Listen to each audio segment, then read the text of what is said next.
Moving to next portion, it is about revisiting decimal expansion of rational numbers and irrational numbers. Do you remember what is decimal expansion of rational numbers? Yes, it terminates or it will not terminate but repeat. And what about irrational numbers? It is non-terminating and non-repeating. So, rational numbers, decimal expansion terminates, that is, it ends in some point. Or if it is not ending, it repeats a set of numbers. And in irrational numbers, it never ends, also it will not repeat. Now, there are some theorems here. Theorem 1.5 says, let x be a rational number whose decimal expansion terminates, then x can be expressed in the form p by q. That is because it is a rational number and its decimal expansion is terminating. Also, p and q are co-primes. That is important here. P and q are co-primes. That means it has no common factor. And prime factorization of q is of form 2 raised to n 5 raised to m. So, this theorem states that x is a rational number whose decimal expansion terminates. Then, if it is in the form p by q, where p and q are co-primes, then only we can apply this. Only if p and q are co-primes.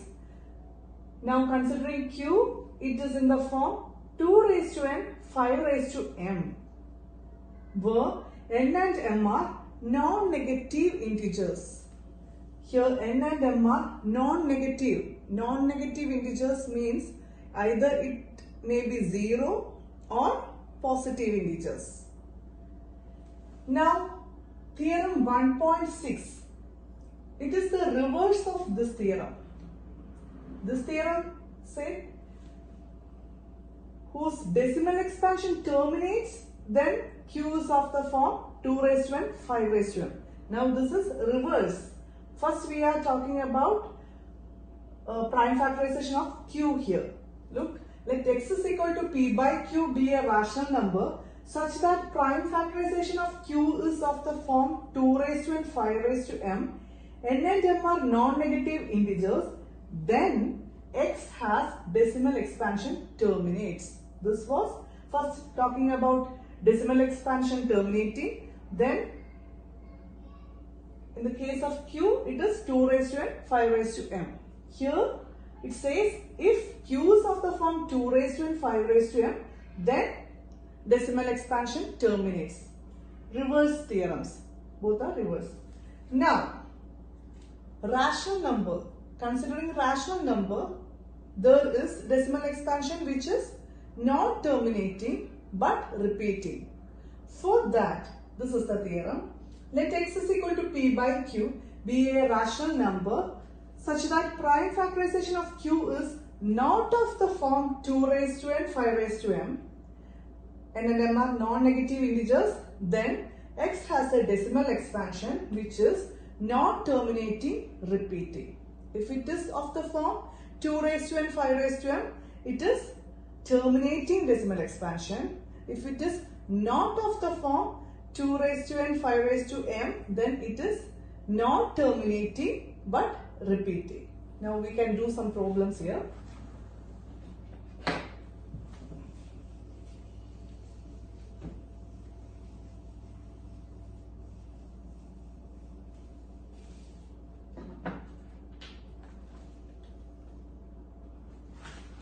Check whether terminating decimal expansion or non-terminating decimal expansion for this given rational numbers.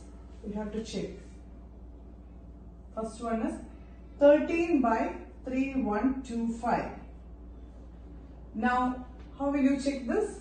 First, we have to make it to prime numbers factors like this. 13 is already prime. Let it be like this. By 3125. Let us factorize it. 31255. 5 5s are 25. Again 5. 5 5s are 25. 5. 5 2s are 10. That's 2. 5 5 5 1. Now this can be written as 5 raised to 1 2 3 4 5. Now what will you say about this? Is it having a terminating or non-terminating repeating decimal expansion? Here this is P by Q form as mentioned here, and these are co-primes. This have no common factors. So considering this Q, whether it is of the form 2 raised to n 5 raised to m? Yes, it is of the form 2 raised to n 5 raised to m. You can see here only 5, but don't worry. If you want to say it is of the form 2 raised to n 5 raised to m, here 2 raised to 0 is hidden here, because any number raised to 0 is equal to 1. So here maybe simply 1 into 5 raised to 5. For 1 we can consider it as 2 raised to 0. This is not compulsory, just for your knowledge. Now this is of the form 2 raised to n 5 raised to m. So this decimal expansion terminates. Now second question. 23 by 2 cube 5 square. Here 23 is prime number. Okay, these are all prime factors. Now this is of the form 2 raised to n 5 raised to m. So it also terminates. Now third one, 17 by 8. Now 17 is a prime number, 8 is not prime, but be sure P and Q are co-primes. We are factorizing this. 8, that is 2 cube. Here they are co-primes, no common factors. Now considering this Q, this is of the form 2 raised to n 5 raised to m. Again like this, you can't find 5 raised to m here, but don't worry, it is hidden there. It is 5 raised to 0 because it is 1. So this is of the form 2 raised to n 5 raised to m. Therefore it terminates.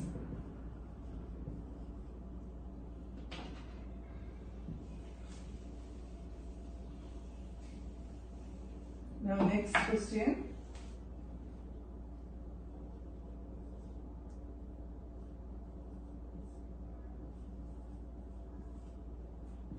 Now these are all composite, so prime factorizing it.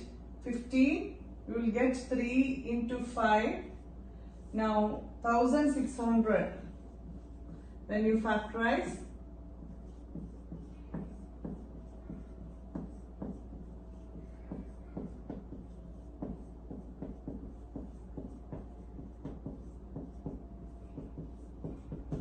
now when you factorize, you will get 2 raised to 1, 2, 3, 4, 5, 6. 2 raised to 6 into 5 raised to 2.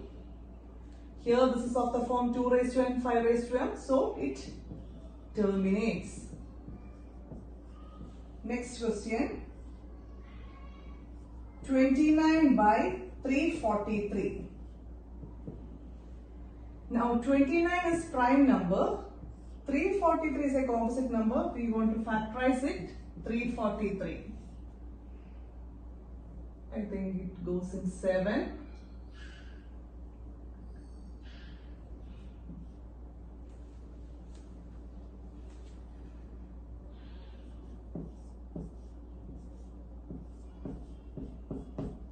That is 7 raised to 1, 2, 3.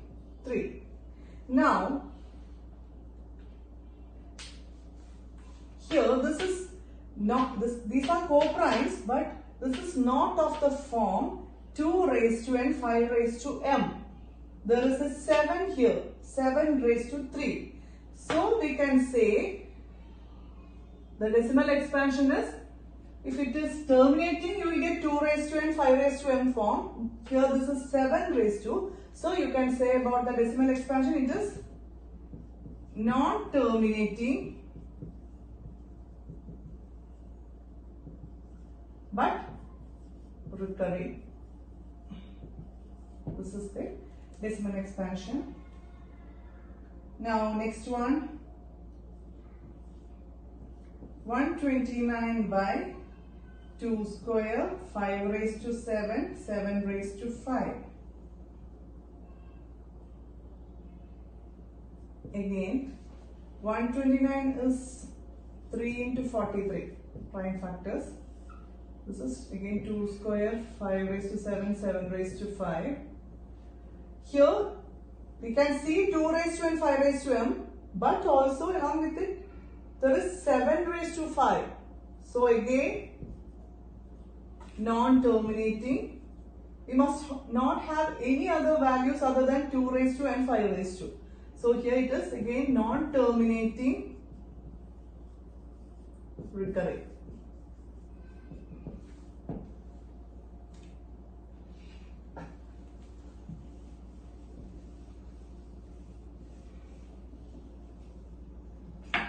What about 6 by 15? 6 is 2 into 3 by factorizing. 15 is 3 into 5. Here there are common factors.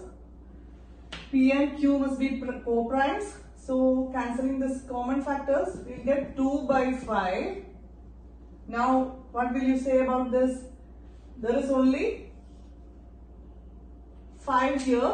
That means it is of the form 2 raised to n, 5 raised to m. Here 2 raised to 0. Okay. So it is terminating.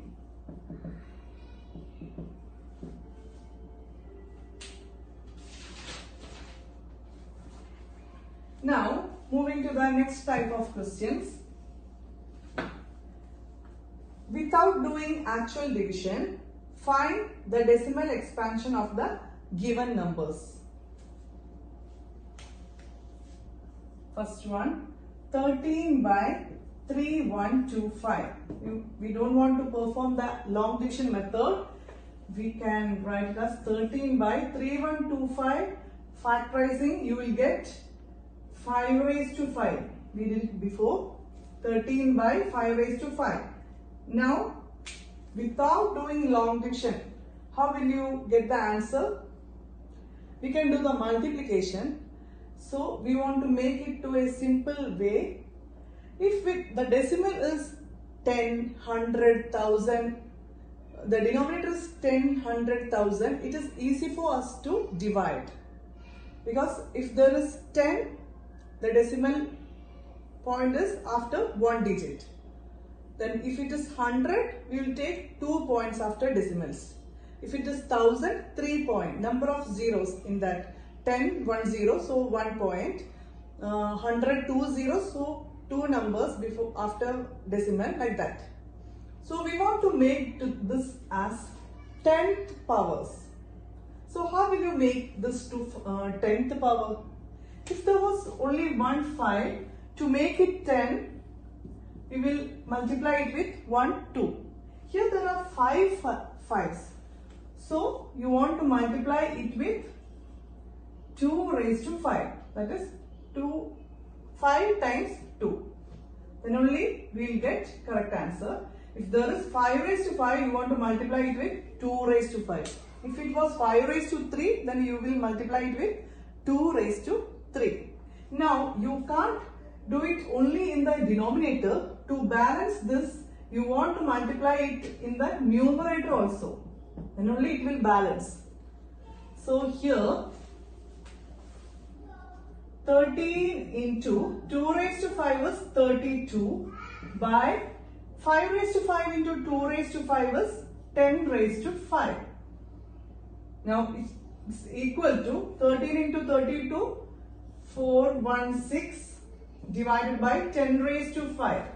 Now without doing the division, we are getting the answer here. 10 raised to 5 means there must be 5 numbers after decimal. So let us write 416 here.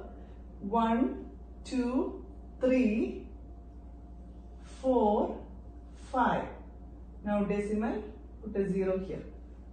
That is 416 divided by 10 raised to 5. Counting from this, 1, here it is 5. So 1, 2, 3, 4, 5. 0.00416 is the answer. We didn't do the division here, but only multiplication. So first, in the question, there was only 5 raised to 5. So we multiplied it with 2 raised to 5 to make it a 10th powers. So here 2 raised to 5, then also multiply in the numerator. Then you will get this 10 raised to 5. So after 5 decimal point here. Now next question.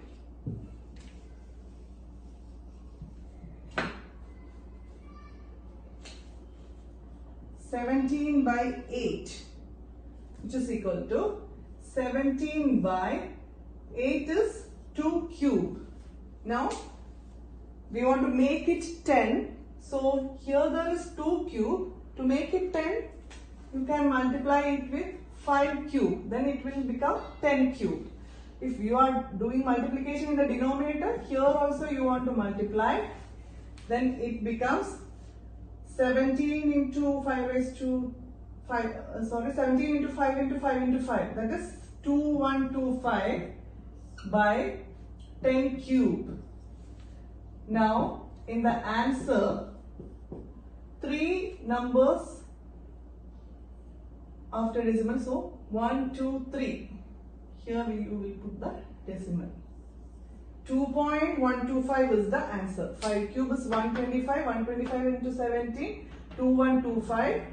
Now by 10 cube you get 2.125. Now next question. This was the second one. Third one. 23 by 2 cube 5 square. Now here 23 by, here there is 2 raised to n, 5 raised to n form. It is 2 cube here, 5 square. Now 2 cube means 2 into 2 into 2. 5 square means 5 into 5. This will be, each one become 10. But what happened to this 2? For this 2, you want to multiply with 1 5. Already 2 5s are there. So here 3 is the greatest number as a power. So you want to make this 2 3. So you are multiplying it with 1 5. If you are doing it here in the denominator, here also you want to multiply with 1 5. Now this becomes 23 into 5 is 115 by 2 cube into 5. 5 square into 1 5 is 5 cube. That is 115 by 10 cube. Answer is 0.115. So you want to listen here. If there is 3 2's and 2 5's here, you want to multiply one more 5 to balance it. So if you are multiplying here in the denominator, you want to multiply it with the numerator also. Now if it was like this, what will you do? Here there are 5 2's. So you want to make this as also 5. So how many 5's are missing here? 3 5's. So you will multiply it with 3 5's. So here also 3 5's.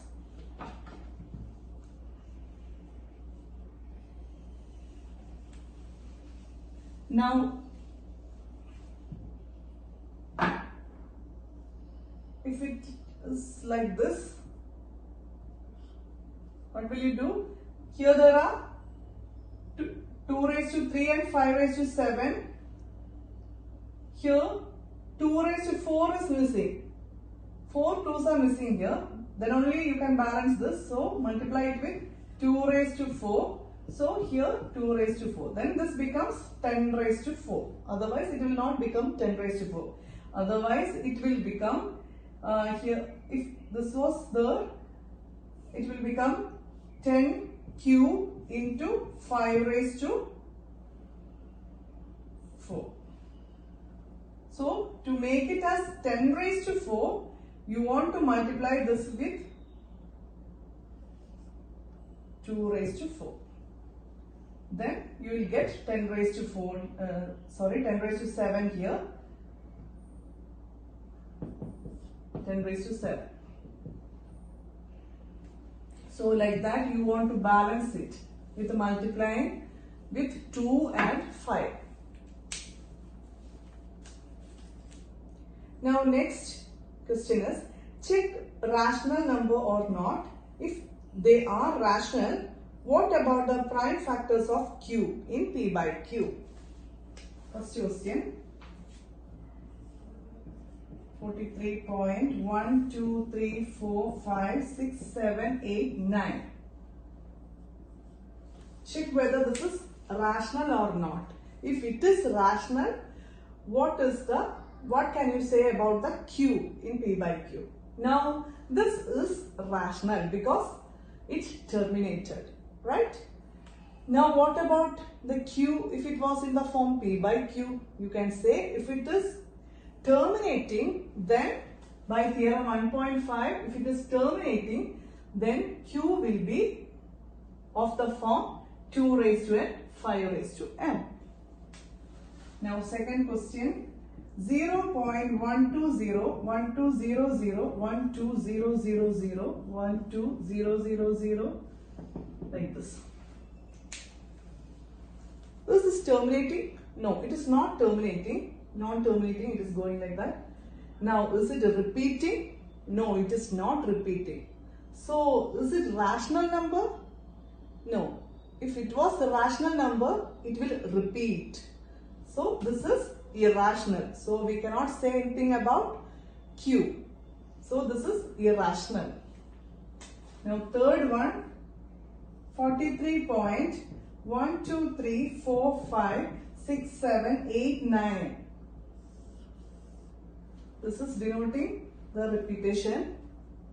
That is, this set of numbers repeating. So, is it rational, irrational?